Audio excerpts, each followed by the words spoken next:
Welcome to the Choreo 2.0 Administrator Training Series. Today I'm going to be going over the first things that you need to take care of to get your club set up to open your first registrations. The first thing that we'll talk about is the Admin Navigator. I am logged in to my club that I use for training called the Kickers Football Club, and I'm logged in here as the administrator of my club. I can see a link to my personal homepage here, my avatar, my messages, and the drop-down menu for the groups that I'm connected to within the system. Then up at the very top is what we call the Admin Navigator. This Admin Navigator area only appears for those people in your club that have admin rights in the system. You'll see your club name listed in the top left-hand corner. Next to that, you'll see a drop-down menu with the word Club.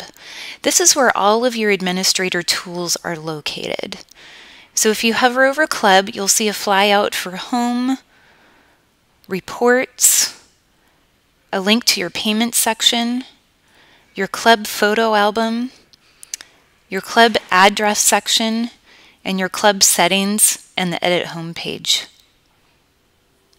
You'll also see next to that some other quick links to other tools that you'll use most often, like Quick Reports, Power Reports, and the Member Lookup tool, and News. This admin toolbar will follow you throughout the system no matter what page you're on. So wherever you are in the system, you always have access to all of your administrator tools. As an example, we'll just click on our Teams tab to take us to our Teams page. And you'll see as we go to the Teams page that my tools at the top have changed slightly. So your tools change depending on what page you're on in the system, but you always have access to all of your tools. So you'll see from the Teams page, I've got the Create Team, Team Builder, Print, and of course the Member Lookup. If I'm on my Programs page, you'll see that all of my tools again change at the top. I have the ability to create programs, go to Quick Reports, Power Reports, or use the Member Lookup tool. So a couple of things that we'll go over prior to diving in deeper to agreements and adjustments are the Member Lookup tool and your club addresses. So first, we're going to go to your Member Lookup tool here. So you can type in the name into the child name box. If you have additional information like address, phone number, or email address, you can also type in that information to narrow down your search. The system will check everyone within your club and bring up the results. So here in the first column is the parent name. Then the child's name in the next column, you have contact information like address, or if they've listed a phone number, that will be shown there as well. You'll also see there's a little inspector icon or an eye icon right next to the person's name. You can click on that to find out a little more information about that person. So here we can see sport, age, school, their username that's in the system, the address that they have on their account. We can also see family members that are connected to them in the system, teams that they are rostered to, and programs that they've registered for. We also can see even if they have a balanced owing or if they have a zero balance on their account. So this is a quick, easy way to find out information about people within your system. Also, you'll see as I hover over the name that these are actually active links to these people's profile pages. So if you click on their name, it will open up their profile in a new tab in your browser, and you can see additional information about that person. You can see transaction information, what agreements they've agreed to, and their personal contact information that they registered with. Okay, next I'd like to show you the address section. So we're just going to hover over Club and go down to Addresses. This is another part of the setup of your club that you need to do prior to opening your registration or creating your teams. So in the address section, this is a place where you can add any commonly used locations for practices or games for your club. And the benefit of loading addresses here in this top section is for the use of your coaches and managers. When they go in to create events for their teams, like practices or games within their team pages, they will have access to these addresses that you load at the top level of your club. The benefit of that is, since the address section of all of our events are linked directly to Google Maps, this helps to enter in the correct information for those locations to minimize people getting to the wrong place. It also helps them, the coach and manager in the event, so that they don't have to retype in the address every time they want to create an event at that location. So as an example, Newport Hills Park is loaded here in our club address section. So if I were a coach or a manager creating an event for my team, all I would have to do is start typing Newport Hills into the address box, and this address option would pop up in a pop-up box. I can select it by clicking on it, and then it would auto-fill into my address section. So you see these addresses that I've already entered coming up in a kind of a library type format. I have the ability to edit those addresses anytime or delete them out of my address section. To add a new address, I click the Create button here. You can put the name or location of the venue in the top box, and then the address would go in this address section here. And it's a good idea to double check in Google Maps to make sure the addresses match between what you put in your address section and what's in Google Maps. Then you're guaranteed to get people to the right location. Once you've entered in your address there, click Save Address, and that will be added into your library of addresses here for your coaches and managers to then use in their events.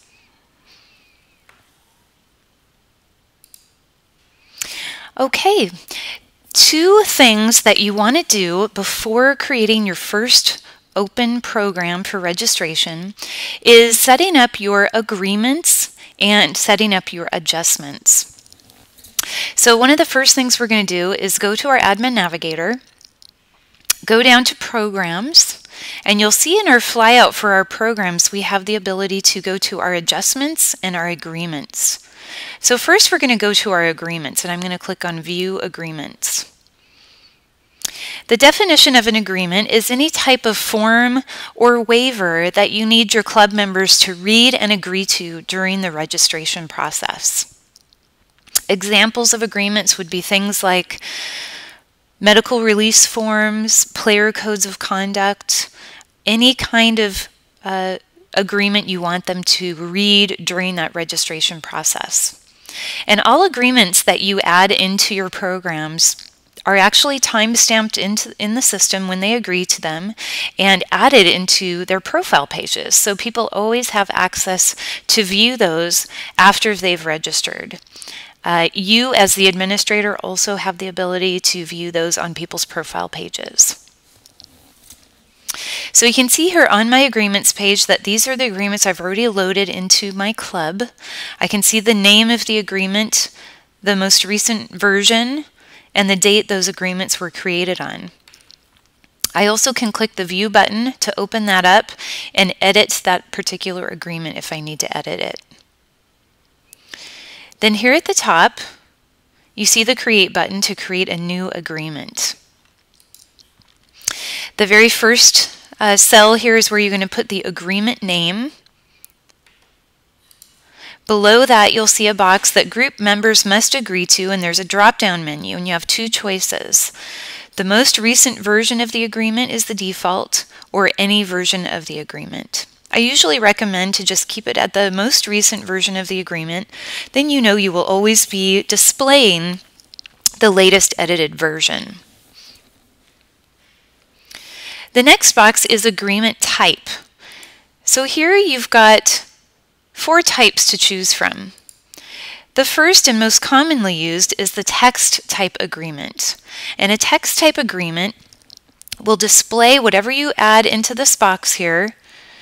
In a pop-up box during registration, they will be prompted to click on the name of the agreement to open it up. They will see the text of the agreement display.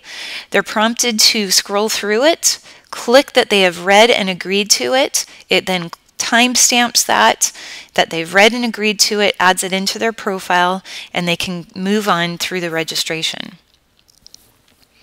So with a text type agreement, you add in your text right into this box here. You'll see you have your standard text editing features here in the toolbar. You can also paste in from Word. There is a paste from Word tool there. So if you have a document, you can go ahead and paste it right into this section here and click Insert. This helps to hold some of the formatting from a Word document because Word has some unique formatting characteristics. Now, some of the formatting may not hold over, but you can go ahead and click Preview Agreement and see what it looks like prior to saving and edit further if needed. When you have your text in the box ready to go, click Save Agreement, and that agreement will be added to your library of agreements. The next type of agreement is called a URL type agreement, and this would be used if you need to direct people to another site to read something during registration. So here all you have to do is enter in the URL of where you'd like to send them and put in your agreement name. They will be prompted to click on that URL during registration and read whatever is on the other site you're directing them to. URL type agreements are also timestamped and added into their profile so they can access them later from their profile page as well. The next type is an offline type agreement. So an offline type agreement is any type of form that you need them to physically print out, sign, and return to you. So sometimes a medical release waiver would be an example of this. A lot of times people like to have a hard copy of that with a physical signature. So same as the other types, you put your name of the agreement here in the top. You choose your offline agreement. You enter your text into this text box below, or you can use the Paste from Word feature as well.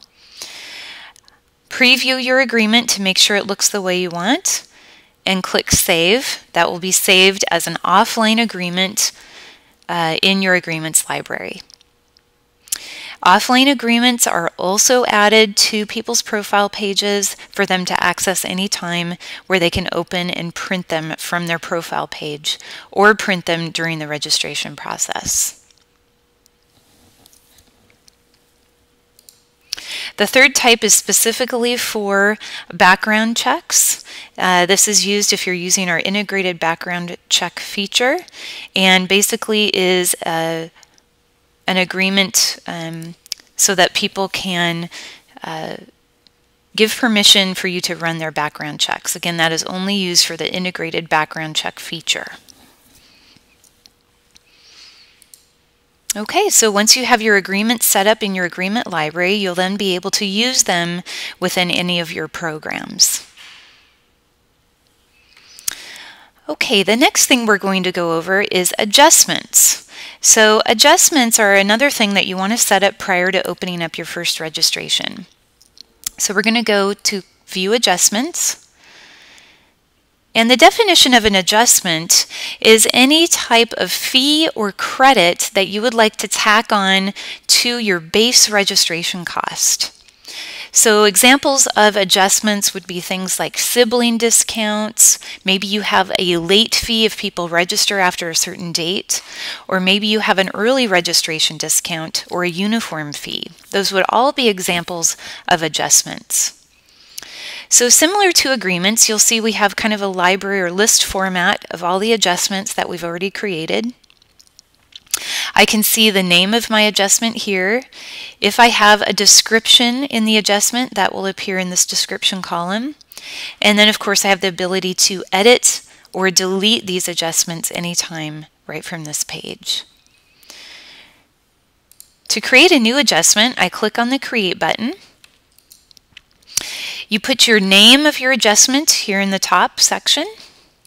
You can put a description in. I find it very helpful to put a description in for optional adjustments, things like donations, things like that, so they will see this description during the registration process and be able to make a decision from there for any of your optional adjustments. The next box down is the amount of that adjustment. So this is where you're going to put in whatever amount that adjustment is for. Next box down is user can change amount, yes or no. The default is set to no because most of the time you're not going to allow people to make changes to that amount. But in the case of something like a donation, you can change this to yes, and then people will be able to type in whatever amount they would like to donate. The next box down is type of adjustment. So under type of adjustment, it's either a fee or a credit. So a fee will be tacking money on to their base registration cost, and a credit would be taking money off of their base registration cost. So in the case of something like a sibling discount, we would make it a credit. The next box down is called multi-sibling active, and this one is used specifically for a sibling discount. And the number that you put into this box determines at which child this discount will kick in. So as an example, if we put the number 2 here, that means the sibling discount will kick in at the second child and any consecutive siblings after that. If you didn't want that sibling discount count to kick in until the 3rd child, you would put the number 3 here.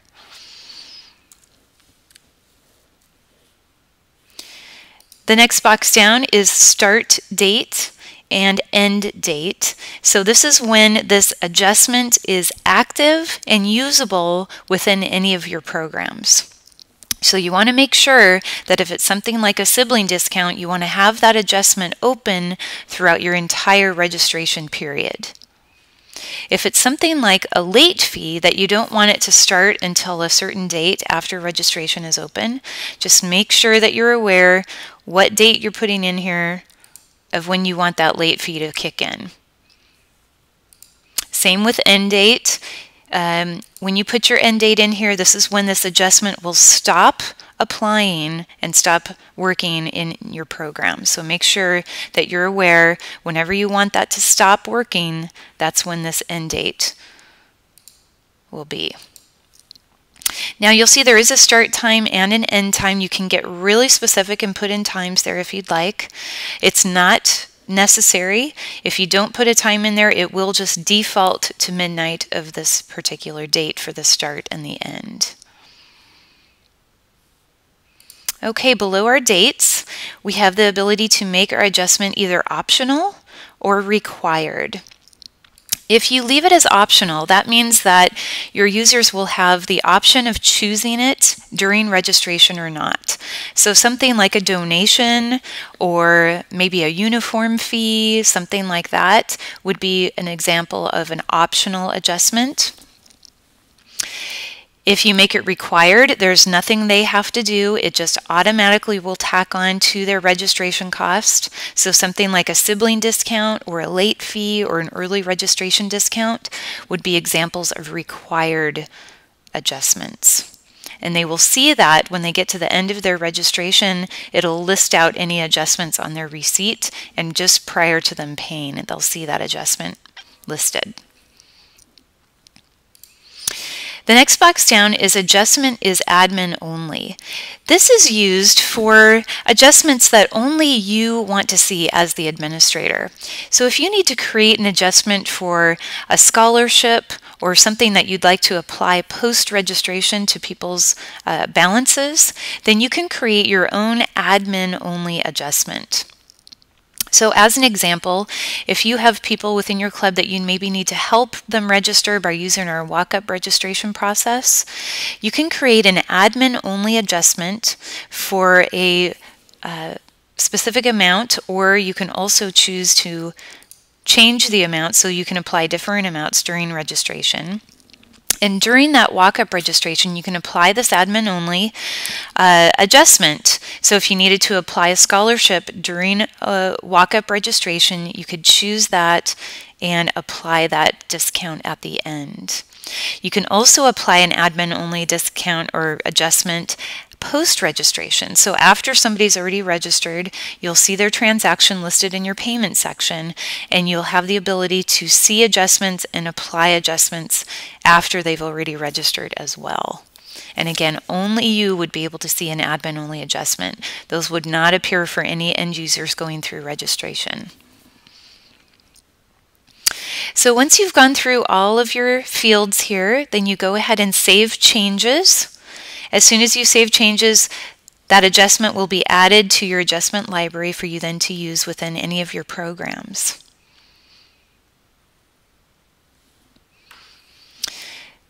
Okay, so now we're going to go to Create Program. Creating a program is basically setting up a registration for anything you want people to sign up for. So it can be a volunteer registration that has no cost, it can be a season registration, or even a camp or a clinic registration. And this is how people's accounts are created and how they can get into the system. So when we click on Create Program, you'll see the form come up here. We have it divided out into separate sections. The first section here is the name of your program. And when you're naming your program, please be aware that you want to be as specific as possible with your naming convention of your program so that later on down the road they're easily found in a long list of the programs that you have available. So it's a good idea to put in your season or time frame that this particular registration is taking place. In the general information, you're going to put in the price of your program right here. In the description area, this is meant for a short, concise description of your program. You will see this if after you create your program, there's a little eye icon next to the program name. If people hover or click on that, they will see whatever you put in this description area. So it is made for a shorter type description. We also have added the ability for you to put in a URL to direct people to more information about that program. So if you have another page on your website that describes the program more in depth, you can put that more info URL right here, and people can click on that if they need to read more information about that particular program. Under type of program, you have 4 choices: recreational, tryout, clinic, or other individual program. These top 2 options are used if you're going to be rostering the kids that register to these programs to teams. So just remember, if you're going to be building teams out of the people that register to these programs, then you need to make it either a type of recreational or tryout based. If it's just a one-off type scenario where you're not necessarily going to be rostering those kids to teams, you can choose clinic or other individual program. The next box down is called Notify Administrators Upon Sign-Up. So this allows you to receive notifications anytime somebody signs up for the program. So you get a list of everyone that has admin rights within your club, and you can select the person or persons that you need to receive those notifications anytime somebody registers. So it's a little Choreo message. It comes into your Choreo inbox as well as copied to your email address, and it shows you the name of the person that registered and the name of the program that they registered for and the date. The next section down are our program dates. So we have 3 sets of dates that we need to choose here. The first set of dates is called the active start and the active end date. So this is the date when your program will be visible and active on your active programs list for people to see. I think about it kind of like an advertisement for your program, so people can see that that program will be opening soon. So you choose your active dates here.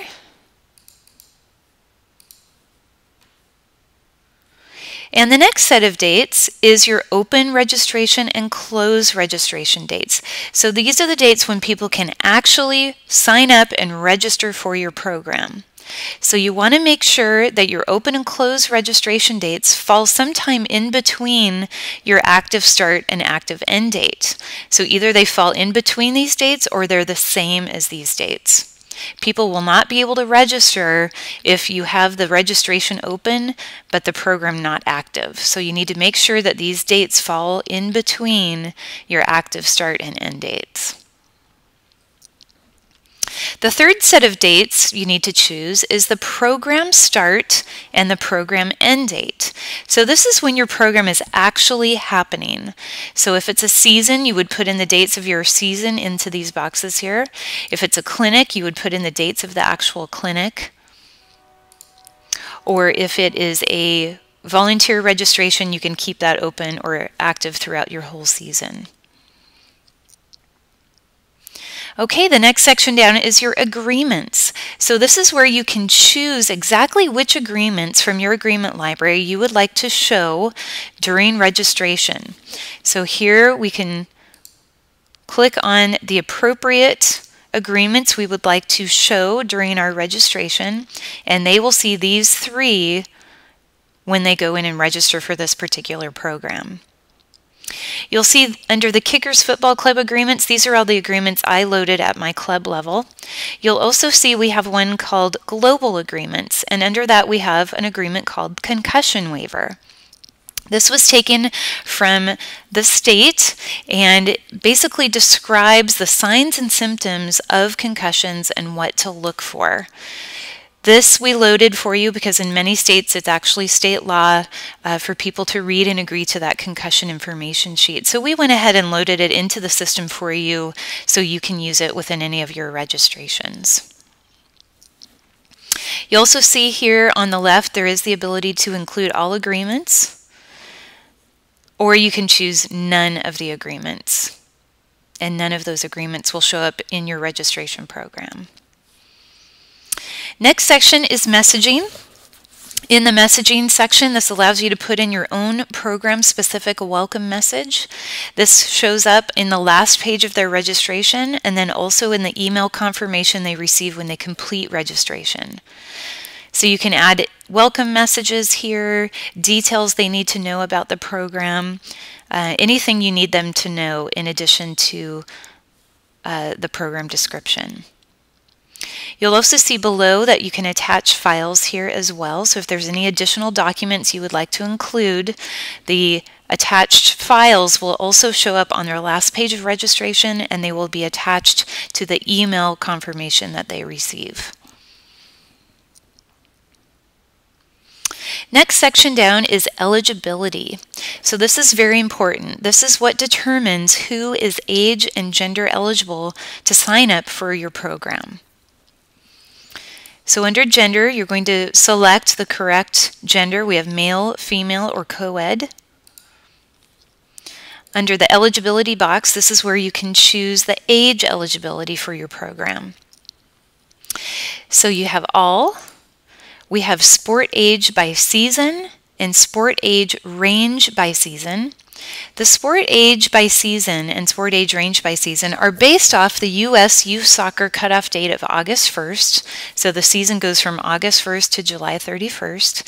And then you put in your appropriate sport age below. If you choose the sport age range by season, you have the ability to put in a range of ages like U12 to U14.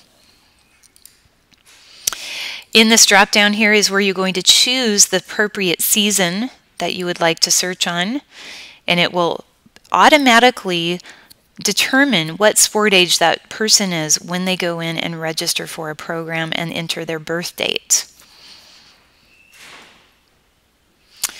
Below the sport age, we have a sport age with a user-defined cutoff or a sport age range with a user-defined cutoff. So this is if you use a separate cutoff date from the August 1st selection. You can put in your own date right here.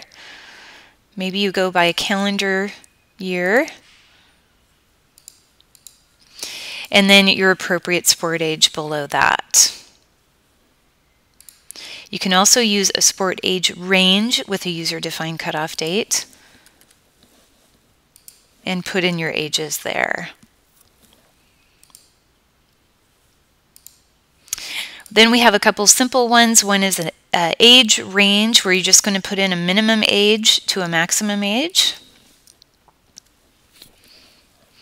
Or we also have a birth date range where you can put in an oldest birth date to a youngest birth date, and everyone in between would be able to register. We also have a grade eligibility. That one is not turned on for my club at the moment, but that is set up during the onboarding process. And if you want grade to be a selection as well, we can turn that on for you. So you have grade and then a grade range as an option as well for your programs. Below the age eligibility, we have a box called Adult Only Program. So this is used for any programs that you need adults to register for. So anyone 18 or over is considered an adult, and they technically need to register themselves for their program and agree to their own agreements. So if you have anyone registering that's age 18 or over, you'll need to create a program that's adult only set to yes. That will allow adults to register themselves for a program. Otherwise, if this is set to no, that means the system is expecting an adult to be registering a child for a program. So you put in your adult information first, then you're prompted to put in your child's information, and then the appropriate programs for that particular child will appear for the registrant. So again, anything like a coach manager registration, volunteer registration, anything where 18 and overs are going to be registering, you need to have this selected to yes, and they need to be registering themselves for that particular program. The next box down is called Require Background Checks. So if you have an adult-only program set up and you need to run background checks, there's two different ways of running background checks in our system. One is offline and one is online. If you're an online agreement customer, you'll see this option below to add in the agreement for the Kickers FC background check. If you are an offline, you'll also see your agreement below there, so you can add that agreement into when they're registering. So depending on how your club is set up and with their state organization, if you need to create a program to collect that background check information, then you would set this to yes to create that program to collect that background check information.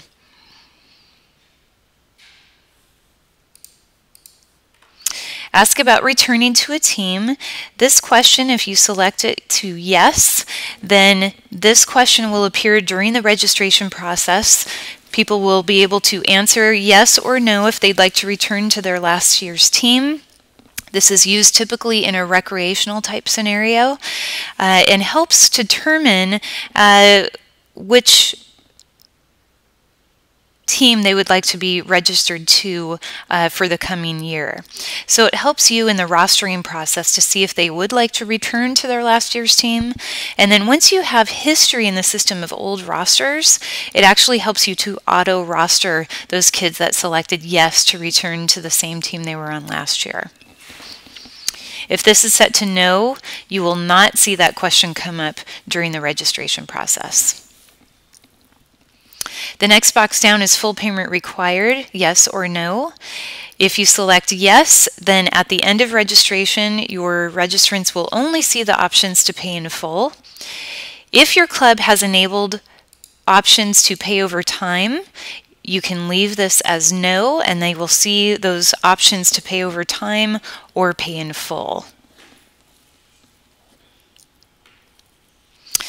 The next section down is custom fields.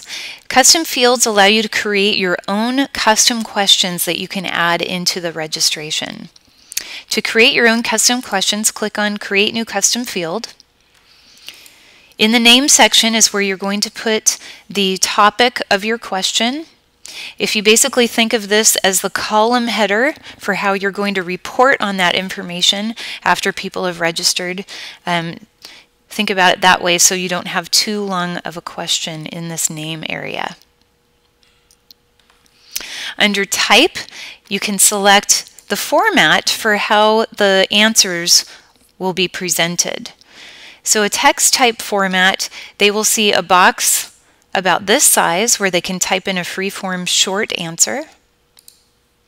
A text area box allows them to type in a longer free-form answer. It looks like a box like this where they can type in a longer type answer. You can choose radio buttons. Radio buttons, you can create specific answers for them to choose from. So I like to give the example of t-shirt size. So we put in our topic of our question there. I'm picking radio. To select my radio options, I click on the new radio option button and add in my sizes.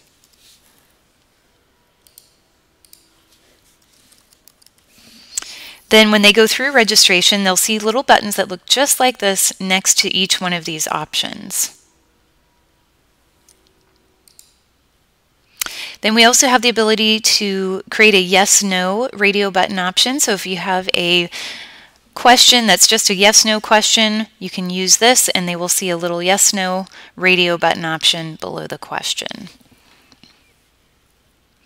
Next is visibility. So your default is sent to visible, so usually they will just see that question during registration, be prompted to answer it as they go through. You can set it as a hidden question, and that is only used for back-end reporting purposes. So if you need to add in a separate column that's only for your use, maybe for notes, something like that, post-registration, you can create a hidden custom field that they wouldn't see. Only you would see it post-registration and be able to fill in things in the attendees list. But most of the time you're going to keep this visible so people can see the question during registration, answer it. You'll be able to see those answers on the attendees list. Next option down is required, yes or no. So you can make this question required so they have to put something in the box before they can move on through the registration. So if you set this to required, yes, they will need to answer that question before they're allowed to move on to the next page in registration. If you keep this as no, then it's just thought of as an optional question and people can technically move on through the registration without answering it. In the description field of the question, you can put in a little bit more information. So if you need to ask a little bit longer-winded question, you can put that text here in the description box. When they go through registration, anything that's in this description box will be in a little more information icon that they will select to read whatever in this description box. Next section down is restrictions. This allows you to put a maximum head count on your program. So if you can only allow 50 people in the program, you can put your amount in the box there. When the 51st person tried to register, they would get a notice that the program was full, but that they could be put on a wait list if they would like. If they choose to continue through registration, they will not be charged. They will be placed on a wait list in a section of your attendees list, and they will be sitting in that wait list section uncharged until you move them from the wait list to the attendees list. You can also put a maximum count on the wait list. So if you did not want to allow a wait list, you could put the 0 here and it would not allow anyone on a wait list. Or if you just wanted to allow 10 people to get on the wait list, you can put that maximum attendee count for the wait list as well. Once you get to your maximum amount of registrants in the program, that program option will no longer appear for them even to register for it once it's full.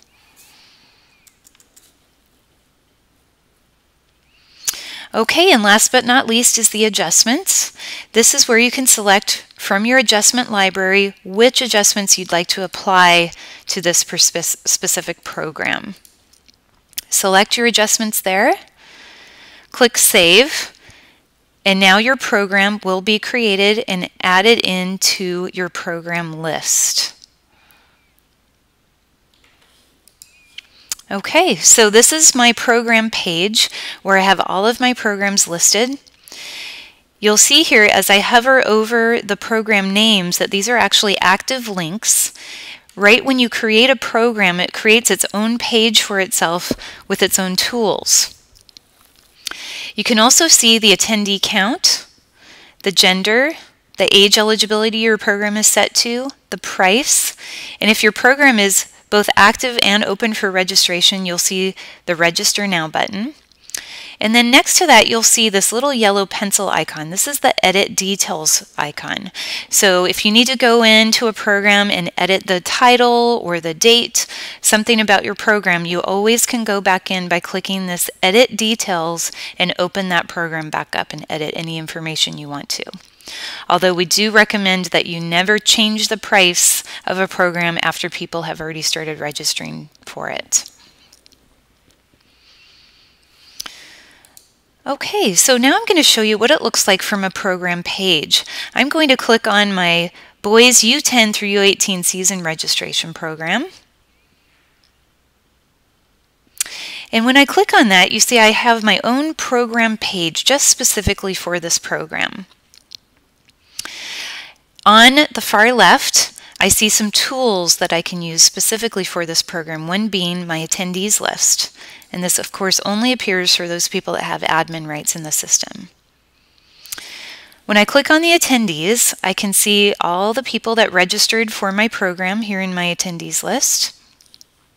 You can see as I hover over their names, these are actually active links to their profile pages. So if I need to see additional information about that person, I can click on their name, or I can click on the inspector icon. So you'll also see, just like in Member Lookup, we have this inspector icon in all the attendees lists and all of our team rosters. So here I can see more information about that person. I can see their username in the system, family, teams that they're rostered to, and programs that they've registered for. I also have the ability to message that person right from the attendees list by clicking on the envelope icon. You'll see I also can message the guardians or parents that are connected to that child right from the inspector icon. In addition to that, you'll see some more information listed for those players. You can see different information by clicking on the Hide Show Columns button. So this allows you to see different information, maybe return to last year's team if you had that as part of your program. If you wanted to see school or grade, you can click those and change whatever you want to see. Click Apply, and then you can see all of that information in the new columns. If you have any custom questions that you've added into your program, you'll also see those in your list of options to select, so you can display those right here. You'll also see on the left-hand side that you can run reports and look at payments just specifically for this program. Now we're going back to our program page, and from here I'm going to show you how to run your first report. So I'm going to go to my home page here and click on Quick Reports. And you'll see we have a whole list of quick reports here that are pre-formatted, ready to go for you. We've divided them out into different sections. We've got contact reports here, active team reports, program reports, governing body reports, and if you have financial access in your club, you'll also see financial reports as well. And if you have background check turned on for your club, you'll see background checks report on the right here. So one of the first reports that people typically run is the Find Attendees by Program. In the top, you'll see your drop-down list of all of your program names, so you can see why it's a good idea to really be specific in your naming of your programs so you can find them quickly and easily. You can also select to look across all programs by selecting the All Programs box. Or you can select a specific date range if you'd like to see registrations that only happened in a certain date range. Underneath, under visible columns, you'll see these are our default columns that are going to come up. We've got name, phone number, email, date of birth, program payments, and program balance. You can customize your columns by clicking on Customize. These are all draggable and droppable, so you can put them into any order into your columns that you would like. If there's a column you don't need, you can drag it off to the right and it disappears out of your visible columns list. And then you'll see on the right here we have many options of columns to add into our report if we need to. You can see that we've divided those out into separate sections. I'm going to choose registration date so I can see the date that they registered, name, their date of birth, their email, and if they made a payment and what their balance is. Then to run the report, I click Run Report, and I can see my results below. Again, these are all clickable links to those people's profile pages. I can see contact information, payments, and balance. Then at the top here, you'll see that there's three different things you can do with your report. You can save it and print it to a PDF. You can export this to a CSV, which is a spreadsheet file format compatible with Excel. So if you wanted to export it and manipulate it further, you can click on Export to CSV. Or you can also email from report. This email from report feature is very handy for using for even marketing purposes or even collection purposes. Really to reach out to any subsection of your club, you can use this email from report functionality. So in the email from report box, you'll see that it will default with your name and your email address. You can change that if you need to. You'll see in the to box that it's going to 40 of the 40 people in my report, and I can edit or view that list by clicking here. If I uncheck some of these names, that means they will not receive the email. I click it again to hide it. In the additional box, this is where I always recommend that you copy yourself. So then you get a copy of the message sent to you as well for that peace of mind that you know it went out. Then in the subject line, you can put in your subject of your message. You can also attach files here.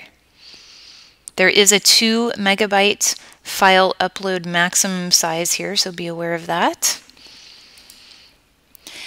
Here in the body of the message is where you're going to type in your exact message here. You see your standard text editing features here and the good old paste from Word box that I showed you earlier in agreements. A couple of cool tools that you have here in the email from report. One of them is the ability to do a mail merge with your report fields. So this box right here, you'll see Insert Report Fields. You can click on that, and it'll give you a drop-down list of all the fields in your report. So if you'd like to personalize each of your emails, you can insert the name. It will merge then with your report and insert the name for each individual. They are all BCC'd. Nobody can see each other's emails. They're all sent out as individual emails to everyone in your report. Then the other nice feature that we have in email from report is the ability to create links for people. So if you wanted to send out a message for everyone to register for the new program you've just created, you can create links within your email.